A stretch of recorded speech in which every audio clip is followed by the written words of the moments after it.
Na aula de hoje, trabalharemos alguns exercícios que tratam do tema de calorimetria. Vamos para a aula?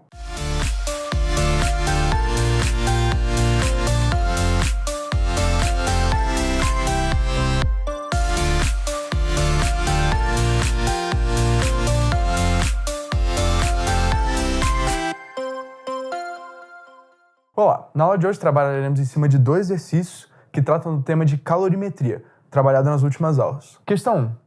Uma fonte térmica fornece 50 calorias por minuto para uma amostra de 100 gramas. Com base no gráfico, qual o valor do calor específico da amostra? Bom, pelo gráfico dá para ver que, com o tempo, fornece calor e a temperatura varia, ou seja, se trata de calor sensível, não calor latente, pois é um calor que varia a temperatura da amostra e não sua composição microscópica. A gente pode escrever a equação do calor como Q igual a massa vezes calor específico vezes a diferença de temperatura. Muito bem, pelo gráfico, analisando o gráfico, a gente pode ver que pelo coeficiente da reta, a variação de temperatura sobre o tempo decorrido, que é o nosso ΔTzão sobre ΔTzinho, é igual a 50 menos 10 dividido por 20, porque é 50 menos 10 dividido por 20, que dá 2 graus Celsius por minuto. Ou seja, a temperatura da amostra varia 2 graus Celsius por minuto decorrido. Bom, mas do enunciado, o calor dividido pelo tempo, ou seja, o calor fornecido por unidade de tempo é 50 calorias por minuto. Ele fornece isso logo na primeira linha do enunciado. Agora, tendo a relação entre calor sobre tempo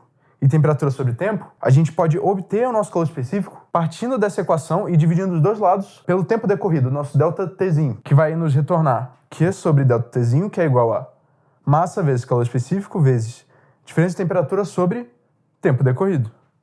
Ou seja, substituindo agora os dados que a gente tem, o Q sobre ΔTzinho vai dar 50, que é igual a massa, que a gente vai trocar aqui por 100 gramas, vezes C vezes 2, que é a taxa de variação da temperatura com o tempo. Algebrismo simples vai retornar aqui o nosso calor específico é igual a 0,25 calorias por grama grau Celsius. Muito cuidado, a unidade importa. Ou seja, se aqui a gente usou calorias, minutos, gramas, isso tudo importa e vai influenciar na nossa resposta final. Qual o calor despendido na transformação de gelo a menos 20 graus Celsius em água a 80 graus Celsius? Nessa questão a gente vai trabalhar com os dois tipos de calor sensível e calor latente. Então aqui a gente fez um desenho esquemático da variação da amostra com o tempo, tanto na temperatura quanto na sua estrutura microscópica, ou seja, começa aqui com gelo a menos 20 graus e vai retornar em gelo a 0 graus Celsius e depois em água a 0 graus Celsius, depois em água a 80 graus Celsius. Ou seja,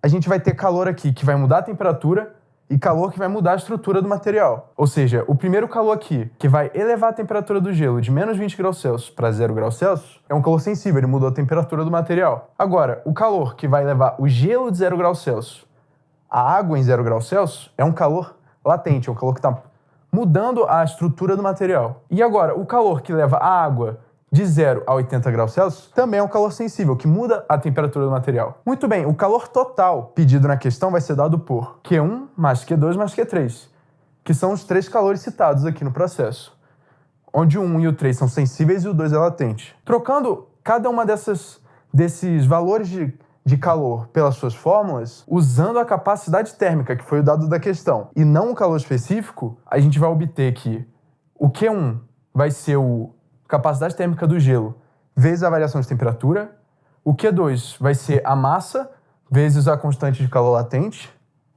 e o Q3 vai ser a capacidade térmica da água vezes a variação de temperatura. Bom, agora é apenas substituir os valores. A capacidade térmica do gelo vai multiplicar essa diferença de temperatura, pois está relacionada ao gelo, dando esse fator. A capacidade térmica da água vai multiplicar a variação de temperatura da água, dando esse valor, e o M vezes a constante de calor latente vai ser só trocar os dados aqui. Então depois é só multiplicar e somar tudo, que vai dar 8.500 calorias. Bom, então a gente pode concluir que, com esses exercícios, que o gráfico sempre vai nos fornecer alguma informação a mais, no caso aqui, a relação entre variação de temperatura com o tempo, e também a gente notou que tem questões que vão envolver os conceitos de calor latente e sensível ao mesmo tempo. Até a próxima!